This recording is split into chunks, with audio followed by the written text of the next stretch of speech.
real estate deal, but the defendant says no way. The defendant found another house, and he's entitled to the money she paid him. It's the case of your real estate is unreal. Lorraine Peters and Vashti White, you are suing Sugrim Jagai for $3,487. $2,500 of it is a deposit that you want returned to you. The rest of it's some lawyer's fees, interest that you've come up with on that money, and prepaid phone cards for calling to Guyana, and you want him to pay for that now that the deal has fallen through. Tell me what's going on.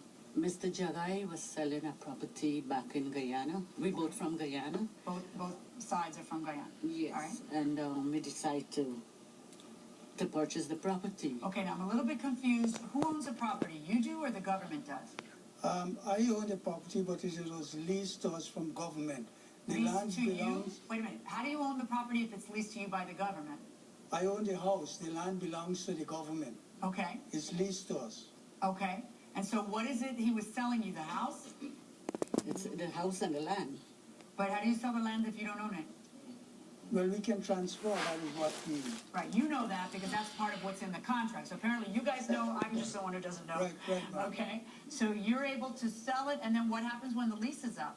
They have to enter into another lease with the government? Eventually they give us a lease first, and then we get title to it. Oh, okay. So at the end of the lease time, whoever owns it, owns the physical building, owns the land. The land, right. And in the meantime, do you make payments to the government on the lease? No, you pay to the local authority. To the local authority, but you do pay. Okay. All right. So you are going to buy a house in Guyana that he is selling for how much? $60,000. $60,000 US dollars. Yeah. All right. And so do you have a contract that the two of you wrote up? Yes. Okay. We entered into an agreement. Okay.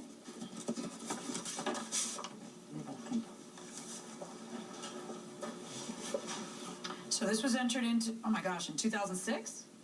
Yes, ma'am. And in this contract, it specifies that possession of the property will be delivered up on or before August 1st. Vendor, that's you, shall transfer title to the purchasers within 3 months of the date of the determination of the aforesaid application for approval of transfer of title. Okay? Where does it talk about how long it's supposed to take to, because you guys have a procedure. It's not like it's within your own power to transfer things. You have to depend on the government of Guyana approving the transfer. Where in this contract does it talk about, because the critical issue, as I understand it from your complaint, is that it didn't happen in the time allotted, correct? Yep. Okay. You entered into a contract to buy a piece of property in Guyana for $60,000. You enter into that contract on the 29th of April. What's the problem? Why do you want your money back? Because what? I didn't hear from Mr. Jagai until I wrote him a letter in August. Of 2006? Yes. And because I made several phone calls, and it's nothing, and then I sent a register letter to him, and then I heard from him. Okay. When you say heard from him, do you have his phone number? Yes. And when you call him, what happens? It's going to voicemail. And he's not calling you back? No.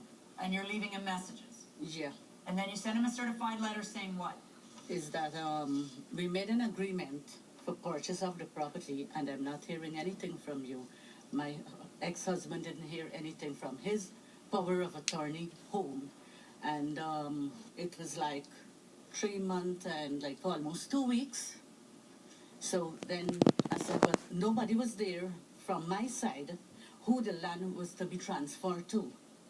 They were never informed of anything. Okay. As I understand it, it got approved, right? Yes, ma'am. It got approved. We didn't get no paperwork. You never heard it got approved? No. I see paperwork that says that in late August it got approved, of 2006. So like 2 weeks after your letter to him He sent me that photocopy. Mr. Jagai sent me that, so, yes. Okay. Well, then why didn't just the sale happen then? No, but my relative home wasn't informed of anything. So I don't know what is going on. What's going on? Ma'am, after the property was approved, I had my You niece... put in the paperwork after this contract. Right. The property gets approved, not in 3 months, but 3 months and a week and a half. A 2 week weeks. and a half after 3 months. Okay. After we get the approval, I have the approval date here, ma'am. Yeah. Dated the 31st of August. 31st of August. Right. But then, how do you convey this approval to her? How do you let her know about it? My niece conveyed that information from the time she received this letter to her husband. To whose She husband? called me, The in plaintiff's Guyana, husband? right, and she called me, and I, Ex-husband. yes, and when I get that information, I phoned her and told her that this thing is approved. Okay. When That- did you do that? In August? I mean, well, in September, early September? Yes, about Okay. about 3 or 4 days after. Okay. And then? She told me that they're not interested in buying the property. Why not?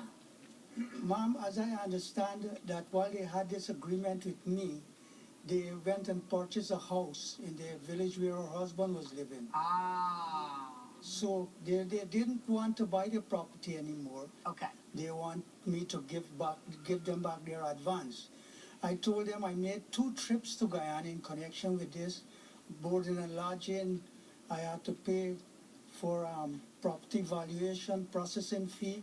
It nearly cost me about $2,000, ma'am, Your Honor. I agree was to give them back half the advance which they gave me. They gave me $2,500.